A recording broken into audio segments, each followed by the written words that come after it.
আরাফার দিন, বিদায় হজের মধ্যে আরাফার দিন নবী করিম সাল্লাল্লাহু আলাইহি সাল্লাম রোজা অবস্থায় আছেন কিনা এটা নিশ্চিত হওয়ার জন্য নবী করিম সাল্লাল্লাহু আলাইহি সাল্লামের সামনে ফারসালতু ইলাইহি বিকাদাহিন ওয়া হুয়া বিকাদাহি লাবানিন ওয়া হুয়া ওয়াকিফুন আলা বাঈরিহি ফাশারিবাহু। এক পেয়ালা দুধ নবী করিম সাল্লাল্লাহু আলাইহি সাল্লামের সামনে পেশ করা হলো, নবী করিম সাল্লাল্লাহু আলাইহি সাল্লাম পান করলেন। বোঝা গেল বিদায় হজের দিন আরাফার দিন, বিদায় হজে আরাফার দিন নবী করিম সাল্লাল্লাহু আলাইহি সাল্লাম রোজা রাখেন নাই, কারণ আরাফার দিন হাজিদের জন্য এই রোজাটা সুন্নত না। কারণ রাখতে পারে, সেটা ভিন্ন কথা, যে মনে করে দেন আমার সমস্যা হবে না, হ্যাঁ আমি ইনশাআল্লাহ রোজাও রাখতে পারবো, হজের অন্যান্য জিম্মাদারি সুন্দরভাবে পালন করতে পারবো, সমস্যা হবে না, রাখা জায়েজ মুবাহ, কিন্তু এটা হাজিদের জন্য সুন্নত না। সুন্নত হলো অন্যদের জন্য আরাফার দিনের রোজা। তো সেজন্য এটাকে আরাফা স্থান, হাজিরা যখন আরাফাতে অবস্থান করছে ওই অবস্থানের সময়ের সাথে যুক্ত করবেন না এই রোজাকে। এই রোজার সম্পর্ক হলো 9 যুলহজের সাথে, যার 9 যুলহজ যখন তখন। আপনি দুটা রাখেন, কারণ যে তৃতীয় কথা যেটা আমি বলবো সেটা আমরা আল্লাহর রহমতে সবাই জানি, যে ইবাদত বন্দেগীর জন্য, নেক আমলের জন্য সবচেয়ে গুরুত্বপূর্ণ দিনগুলো হলো এই যুলহজের প্রথম 10 দিন। যুলহজের প্রথম 10 দিন আল্লাহর কাছে সবচেয়ে প্রিয় নেক আমল এই দিনগুলোতে। ফরজ ওয়াজিব আমলগুলো তো সবসময় আছে, সেগুলো এই দিনগুলোতে আল্লাহ আরো বেশি খুশি হবেন। আর নফল আমলও 12 মাসে আছে, কিন্তু এই দিনগুলোতে আল্লাহ রাব্বুল আলামিনের কাছে বেশি প্রিয় নেক আমল। পয়লা যুলহজ থেকে 10, 11, 12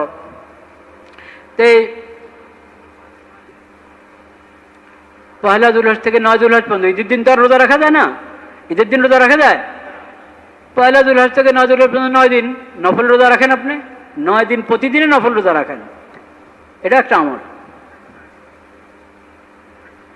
প্রতি রাতে আমরা জাগতে পারি, রমজানের শেষ দশকে জাগি না, তো এই দশরাতেও আমরা জাগতে পারি, যে যতক্ষণ পারি তেলাওয়াতের মাধ্যমে, দুরূদ শরীফ, ইস্তেগফার, নফল নামাজ, তাহাজ্জুদ বেশি পড়লাম, লম্বা কেরাত দিয়ে পড়লাম, দীর্ঘ সূরা দিয়ে পড়লাম। তো আমার জন্য তো নফল রোজা পুরো 9 দিন, পয়লা যুলহজ থেকে 9 যুলহজ পর্যন্ত উন্মুক্ত। আমি 8 যুলহজও রোজা রাখলাম, 9 যুলহজও রোজা রাখলাম, 7 যুলহজও রাখলাম, কোনো সমস্যা নেই। তো যার মনে করে আরে আরাফার রোজা রাখতেছি, হাজির সাহেবরা তো এখন আরাফা থেকে চলে গেছে মিনায়, এখন আরাফার রোজা রাখতেছি, মন মানে না, হ্যাঁ? তা আপনি 8 যুলহজ রোজা রাখেন, নফল রোজা, কেউ মানা করে না, ভালো আরো, কিন্তু আপনার মন মানা না মানার সাথে সম্পর্ক না। এই রোজা 9 যুলহজের রোজা, যার 9 যুলহজ তখন তার রোজাও কি তখন।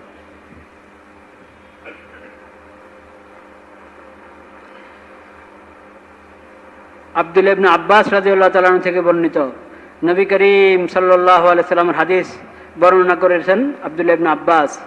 নবী করিম সাল্লাল্লাহু আলাইহি সাল্লাম বলেছেন, মাল আমালু ফি আইয়ামিল আশরি আফজালু মিনাল আমালি ফি হাদিহি। ক্বালু ওয়ালাল জিহাদ? ক্বালা ওয়ালাল জিহাদ ইল্লা রাজুলুন খারাজা ইউখাতিরু বিনাফসিহি ওয়া মালিহি ফালাম ইয়ারজি বিশাইইন। আন ইবনে উমর আন নবী সাল্লাল্লাহু আলাইহি ওয়াসাল্লাম ক্বাল, মা মিন আইয়ামিন আদামু ইনদাল্লাহ ওয়ালা আহাব্বা ইলাইহি আল আমালু ফিহিন্না মিন হাদিহিল আইয়ামিল আশর ফাআকসিরু ফিহিন্না মিনাত তাহলিল ওয়াত তাকবীর ওয়াত তাহমিদ। নবী করিম সাল্লাল্লাহু আলাইহি সাল্লাম বলেছেন, আল্লাহর কাছে সবচেয়ে প্রিয়, সবচেয়ে আফজল হলো এই দিনগুলোর আমল। তো অন্য দিন কেউ জেহাদে, আল্লাহ রাস্তায় জেহাদে গেল, সেটা থেকেও এই দিনগুলোর সাধারণ আমল উত্তম হবে? নবী করিম সাল্লাল্লাহু আলাইহি সাল্লাম বলেছেন, হ্যাঁ, অন্য সময় জেহাদ ফি সাবিলিল্লাহতে অন্য সময় কেউ গেল, সেটা থেকেও এই দিনগুলোর সাধারণ আমল কি আল্লাহর কাছে বেশি প্রিয়, বেশি উত্তম। হ্যাঁ, যদি আল্লাহর রাস্তা এমনভাবে জেহাদে কেউ বের হলো যে সে আর নিজের জানমাল নিয়ে আর ফিরে নাই, জানমাল নিয়ে জেহাদ ফি সাবিলিল্লাহর জন্য বের হয়েছে, তার অর্থ আল্লাহর রাস্তায় ব্যয় হয়ে গেছে, তার জানও আল্লাহর রাস্তায় শহীদ হয়ে গেছে। এমন হলে সেটা সবচেয়ে আফজল, সবচেয়ে প্রিয় আল্লাহর কাছে, সবচেয়ে উত্তম। নতুবা সাধারণভাবে অন্য যে কোনো সময়ের আমলের চেয়ে এই 10 দিনের আমল আল্লাহর কাছে বেশি প্রিয়। কি কি নেক আমল, ওটা আর তো বলে দেওয়ার দরকার নাই, শরীয়তের দৃষ্টিতে ইবাদত বন্দেগী এবং নেক আমল জানাই আছে, সেগুলো আমরা করব, সেগুলো করবো, রোজা রাখবো যে কটা পারি, সবগুলো রাখলেও নিষেধ নেই, আর একটা রাখলাম ছাড়লাম, আরেকটা রাখলাম, যেভাবেই নফল রোজা রাখতে পারি। এবং রাত্রে আউয়াবিন, তাহাজ্জুদ, ফরজ ইবাদত তো আছেই, মাগরিব এশা, আউয়াবিন একটু বেশি পড়লাম, তাহাজ্জুদ একটু বেশি পড়লাম, ওসব আমল করি। সদকা খায়রাত, যে কোনো সময় সদকা খায়রাত সওয়াবের কাজ, কিন্তু এই দিনগুলোতে যদি আমি নফল সদকা করি, দান খায়রাত করি, অনেক সওয়াব, আল্লাহর কাছে অনেক প্রিয়। আরেকটা হলো যেটা মুসনাদ আহমদের মধ্যে বর্ণনাতে বিশেষভাবে উল্লেখ করা হয়েছে, ফাকসিরু ফীহিন্না মিনাত তাহলিল ওয়াত তাকবীর ওয়াত তাহমিদ। এই দিনগুলোতে বেশি বেশি লা ইলাহা ইল্লাল্লাহ, এটা সবসময়ের আমল, 12 মাসের আমল, কিন্তু এই দিনগুলোতে আপনি এই কালিমার জিকির যদি বেশি করেন, আল্লাহর কাছে বেশি প্রিয়। লা ইলাহা ইল্লাল্লাহ, আল্লাহু আকবার, আলহামদুলিল্লাহ, এইসব জিকির, বিশেষ করে তাকবীরে তাশরীক, আল্লাহু আকবার, আল্লাহু আকবার, লা ইলাহা ইল্লাল্লাহু, আল্লাহু আকবার, আল্লাহু আকবার ওয়ালিল্লাহিল হামদ, আল্লাহু আকবার, আল্লাহু আকবার, লা ইলাহা ইল্লাল্লাহু, আল্লাহু আকবার, আল্লাহু আকবার ওয়ালিল্লাহিল হামদ, আল্লাহু আকবার, আল্লাহু আকবার, লা ইলাহা ইল্লাল্লাহু, আল্লাহু আকবার, আল্লাহু আকবার ওয়ালিল্লাহিল হামদ। এটা তো বিধানগত আমল হলো 9 যুলহজের ফজর থেকে 13 যুলহজ আসর পর্যন্ত, ফরজ নামাজের পর একবার, এটা হলো বিধান, ওয়াজিব বিধান।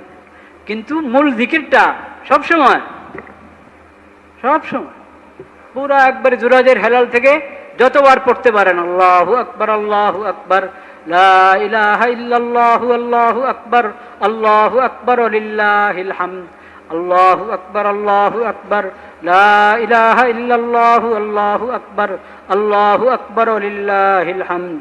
আল্লাহ তাআলা আমাদেরকে ভরপুর তৌফিক নসিব করেন। তো যুলহজে বিদায় হজে আরাফার দিনে নবী করিম সাল্লাল্লাহু আলাইহি ওয়াসাল্লাম রোজা রাখেন না। এই হাদিস কোন কিতাবের? বুখারী শরীফ। এই হাদিস কোন কিতাবের? বুখারী শরীফের হাদিস।